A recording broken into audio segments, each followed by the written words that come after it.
Hola queridos chicos, ¿cómo están? Bienvenidos una vez más al curso de razonamiento verbal. El día de hoy vamos a platicar de un tema bastante interesante, finalizando ya en este punto con este ítem de lo que corresponde a comprensión de lectura. Muy bien, entonces vamos a empezar nuestra sesión. Permítame compartir la pantalla. Muy bien, entonces el día de hoy vamos a platicar de un tema interesante, conocido también por ustedes, porque se ha desarrollado de acuerdo a su módulo, ¿no? Entonces, el día de hoy vamos a hablar de lo que es la lectura crítica. ¿Ya, chicos? La lectura crítica, que es importante tener en cuenta en todo estudiante de educación secundaria.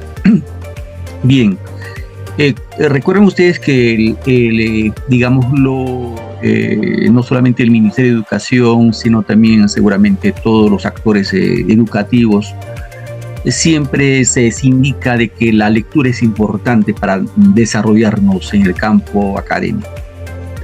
Y por ende, pues cuando hablamos de la lectura crítica, va vinculado de que ustedes como estudiantes tengan la capacidad de emitir un juicio crítico cuando van a hacer la lectura de un texto, ¿sí? Entonces siempre se busca que el estudiante sea, por un lado, autónomo, ¿no? También se busca de que el alumno tenga la capacidad de emitir un juicio crítico, y esto va acompañado, reitero, con el tema de lo que es comprensión de lectura. ¿Ya, chicos? Bien, este tema, reitero, está vinculado también a su módulo, y eso de lo que vamos a hablar el día de hoy. Y uno de los temas que es bastante recurrente, que me preguntan por el WhatsApp, es este punto de lo que es la lectura crítica, ¿no? En este punto hay que entender de que nos dice acá, por ejemplo, dice: escoge solamente 2 palabras, ¿no?, por cada premisa. Estas deben estar necesariamente relacionadas entre ellas. Acá tenemos la parte de la lectura, ¿no?, y acá parte de la crítica, ¿no? Entonces, la lectura puede ser el tema de relacionar, proceso, de exclusión, pensamiento, reflexión. Mientras tanto, la crítica, pues, base de mensaje, ideas, simbiosis, verso, juzgamiento. Aquí lo que nos piden es que en esta columna podamos escoger 2 términos que deben estar vinculados con lo que es la lectura crítica, ¿no? Por parte de la lectura 2 y por parte de la crítica 2. Entonces, cuando nosotros vinculamos estos términos que podemos encontrar aquí, vamos a necesariamente coger acá el término de proceso, ¿ya? Proceso. Eso por un lado. Otro término que es importante tener en cuenta es el tema de reflexión, ¿no? Reflexión. Y por este lado tenemos que tener en cuenta el término de ideas, ¿sí? Ideas. Y por este lado el término de juzgamiento.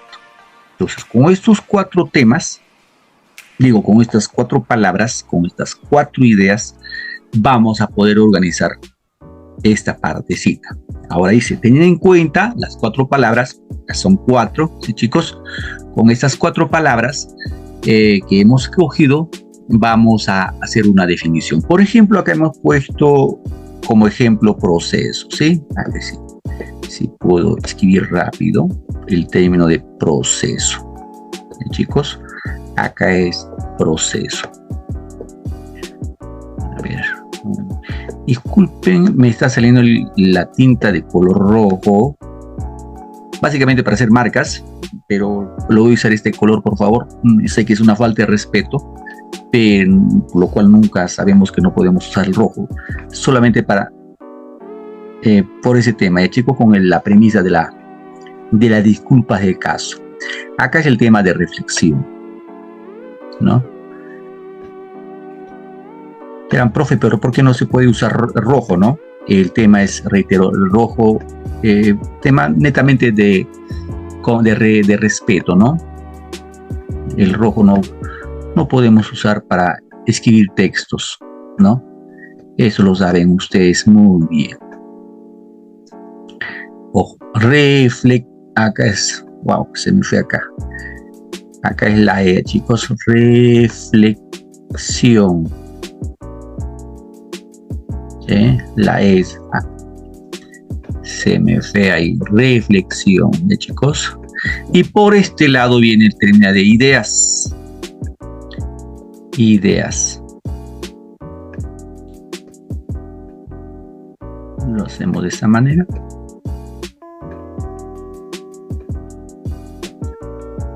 Y por último acá vamos a poner el tema de juzgamiento, ¿no? Juzgamiento. Muy bien. Juzgamiento.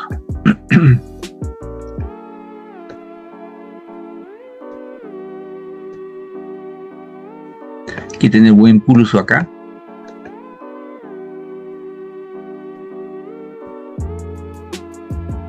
Obviamente esto es práctica. Muy bien, ahora acá están los cuatro términos que hemos cogido anteriormente, ¿no?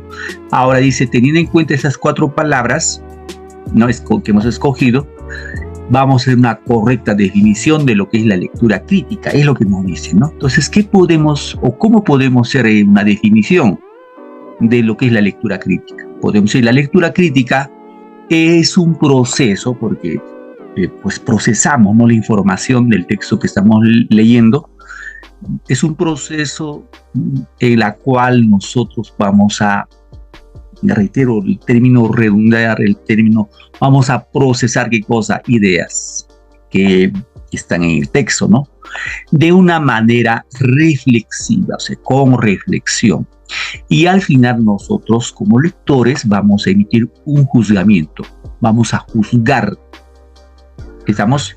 Eso básicamente. Entonces, con estos 4 términos podemos formar acá una definición con estas 4 palabras de lo que corresponde a la lectura crítica. Muchachos, muy bien. Acá tenemos un ejemplo de lo que es el texto, ¿no? Acá tenemos un texto, el texto 1.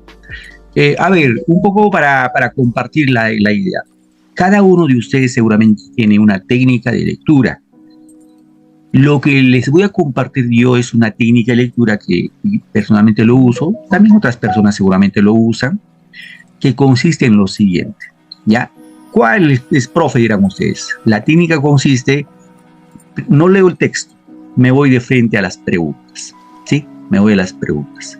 ¿Para qué? Para saber qué cosa me habla el texto o qué cosa me preguntan del texto, y cuando voy a leer el texto voy a tener muy en cuenta esas preguntas o esas partes que corresponden al texto, ¿no?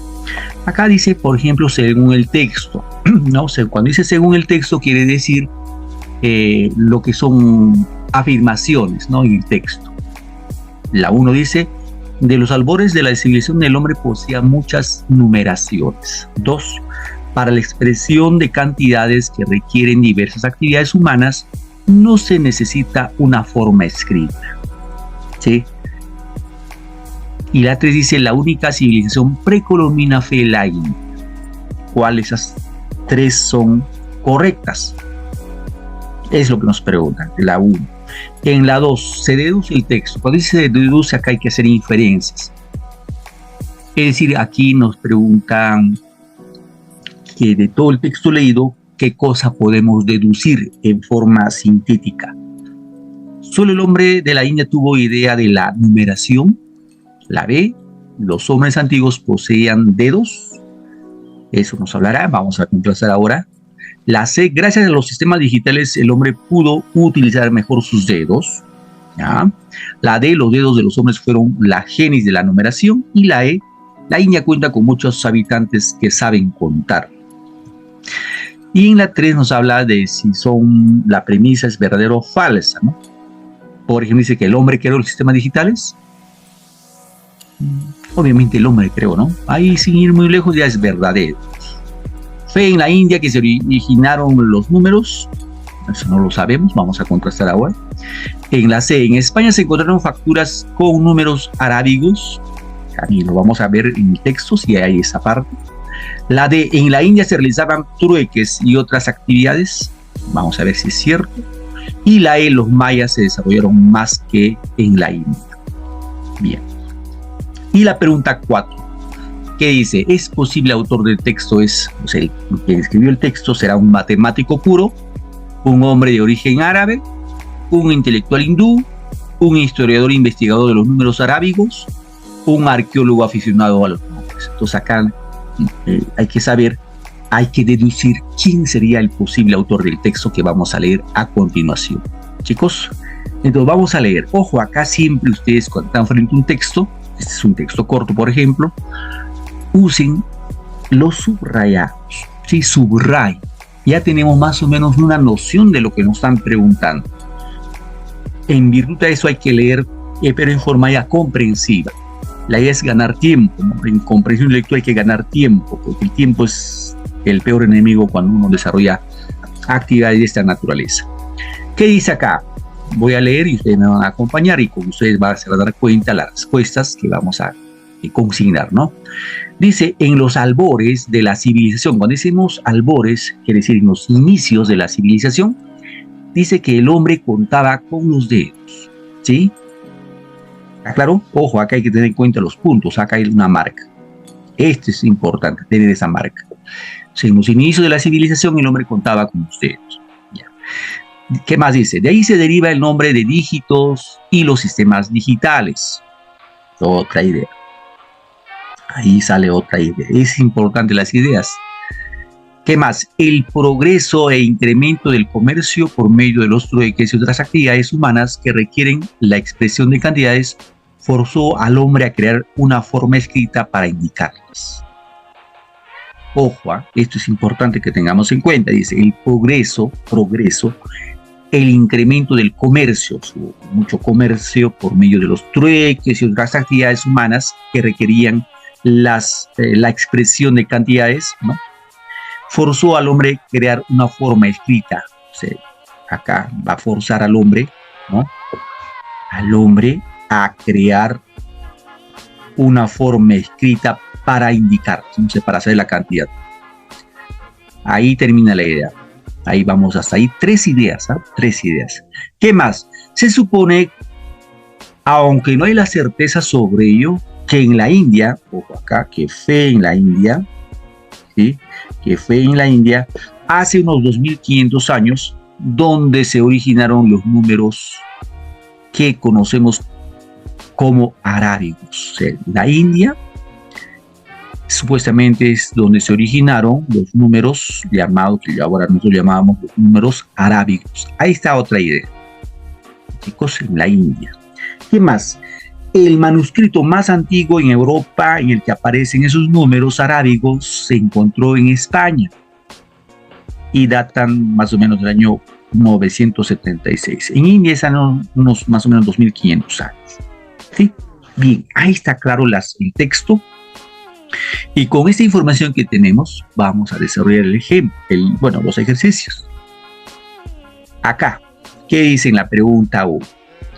Aquí tenemos tres afirmaciones. Aquí lo que hay que tener en cuenta es cuál de estas tres afirmaciones son correctas. La 1, la 2, las 3 o las 3. No lo sabemos.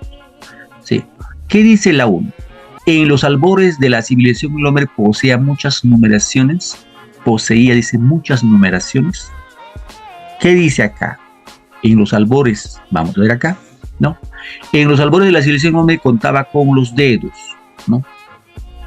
Contaba con los dedos, ¿sí? 1, 2, 3, así seguramente llegaban a 20, ¿no? Pero todo con los dedos, ¿sí? Entonces, en los albores de la civilización el hombre posee muchas numeraciones. Entonces, esta afirmación, por ejemplo, es verdadera, ¿sí? Es verdadera. ¿Qué más? La 2 dice, para la expresión de cantidades que requieren diversas actividades humanas, no se necesita de forma escrita. ¿Eso nos dirá el texto? No. Acá dice no se necesita de forma escrita, acá dice se necesita, ¿no? Acá forzó al hombre a crear una forma escrita para indicarlas. Entonces esta afirmación es falsa. La 2 es falsa. Falsa. Y la última, la 3 dice, la única civilización precolombina fue la India. ¿Hablará de una civilización precolombina? No habla de la civilización precolombina. Esta también es falsa. Entonces la única respuesta, en este caso, es la La 1, solo 1. Si marcamos esto de acá. ¿Sí, chicos? Si marcamos. Es la forma. Ojo, algunos veo que en su módulo marcan acá al costado. No, marquen en aspa la alternativa. ¿Ya, chicos? Muy bien. Entonces, en la pregunta 1, la respuesta sería la A. En la pregunta 2, vamos, dice, se deduce el texto. Acá, como decíamos, hay que hacer inferencias, ¿no? Hay que hacer inferencias. A ver, ¿qué dice? La 1, digo la A. Solo el hombre de la India tuvo la idea de la numeración. Eso nos dirá. ¿Solo el hombre de la India tuvo la idea de la numeración? No. Profe, ¿por qué no? Sí, es obvio, el texto nos dice que se inicia en la India, y no solamente fue para la India, sino esto se propagó, inclusive en este caso habla de España, ¿no? Entonces no sería la deducción lógica. En la B, ¿qué dice la B? Los hombres antiguos no poseían dedos. ¿En el texto dirá eso? ¿Que los hombres antiguos no poseían dedos? Tampoco. Entonces la 1 está descartado, no es la respuesta. La B tampoco es respuesta, descartado. La C, gracias a los sistemas digitales el hombre pudo utilizar mejor sus dedos. Eso dirá el texto, que gracias a los sistemas digitales el hombre pudo utilizar mejor sus dedos. No dice de esto. Vamos con la D. Los dedos de los hombres fueron la génesis de la numeración. Cuando dicen los génesis, los orígenes, podría ser, vamos a ver. Y la E, la India cuenta con muchos habitantes que saben contar. ¿Eso dice el texto, chicos? No. Entonces acá, como se pueden dar cuenta, la respuesta es la D. ¿Ya? La D. Seguramente ustedes en casita están leyendo, están dándonos su respuesta, están por ahí. Vamos con la 3. Acá hay que poner verdadero o falso, ¿no? A ver, indique usted si la premisa es verdadera o es falsa. Premisas, cada alternativa o cada afirmación o negación, ¿no? La A que dice, el hombre creó los sistemas digitales. Obviamente, los sistemas digitales el hombre los ha creado. Entonces, esta afirmación es verdad, verdadera, ¿ya? Verdadera. ¿Fue en la India que se originaron los números? ¿Qué dicen ustedes? Claro que sí, en la India, eso lo dice el texto, ¿no? Verdadero. ¿Qué dice la C? En España se encontraron facturas con números arábigos. Dice, claro que sí, se encontraron una muestra en España, pero no dice facturas. En ninguna parte del texto dice facturas, no hay facturas. Entonces esa afirmación es parcial, entonces por ende es falso. ¿Sí? En la D, en la India se realizaban trueques y otras actividades. A ver, veamos acá. En la India se realizaban trueques y otras actividades. Habla de trueques, sí, pero vamos a ver si es la India. Y para eso recorremos esta parte. Desde esta premisa que está entre barritas hasta acá, donde termina la idea. El progreso, el incremento del comercio por medio de los trueques y otras actividades humanas que requerían la expresión de cantidades forzó al hombre a crear una forma escrita para indicarlas. Se supone, aunque no hay la certeza sobre ello, que fue en la India hace unos 2500 años antes de Cristo. Entonces, en esta parte, cuando dice en la India se llaman trueques y otras actividades, pues no es, no, en la parte de la India no es concreto, no dice que en la India se realizaban. Se supone, puede ser en la India o en otras culturas. Entonces esto es falso, chicos. Y la última, los mayas se desarrollaron más que en la India. El texto no habla, en ninguna parte del texto habla de los mayas. Afirmación falsa. False, como dice en inglés, ¿no? Bien. Vamos con la 4. Es posible que el autor, a ver, el texto que hemos leído, ¿es posible que el autor sea matemático puro? Deducción lógica, chicos. La B, ¿el hombre es de origen árabe? ¿Hablará algo de los árabes? La C, ¿es un intelectual hindú? La D, ¿es un historiador investigador de los números arábigos? Y la E, arqueólogo aficionado a los números. Bueno, si ustedes se hacen el análisis, emiten aquí, como decimos, aquí estamos emitiendo un juicio crítico. El juicio crítico por deducción lógica, en este caso ese texto posiblemente haya escrito un historiador e investigador de los números arábigos. ¿Entendidos, chicos? Así más o menos. Muy bien, esto es un pequeño ejemplo de lo que es lectura crítica, y siempre recordarles que la lectura o comprensión de lectura siempre se desarrolla en práctica. Hay que practicar y practicar. ¿Y, queridos alumnos? Muy bien, entonces quedamos aquí y nos vemos en una nueva oportunidad. Muchas gracias, queridos alumnos, y buen día.